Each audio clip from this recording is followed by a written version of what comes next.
to undergo a midlife refit in Kenya, which proved the capacity of Kenya shipyards to undertake complex engineering tasks requiring specialized scientific and technological expertise. Today, we are commissioning a wholly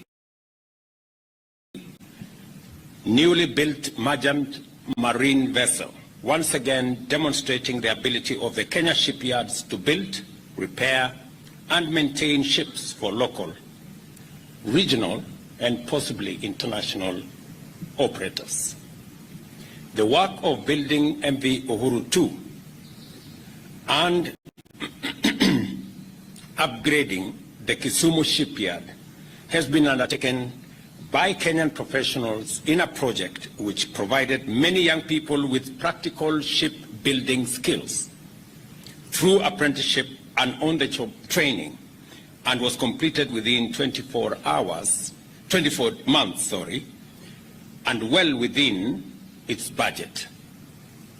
I must congratulate my predecessor, President Uhuru Kenyatta, for his foresight in coming up with this shipyard refurbishment.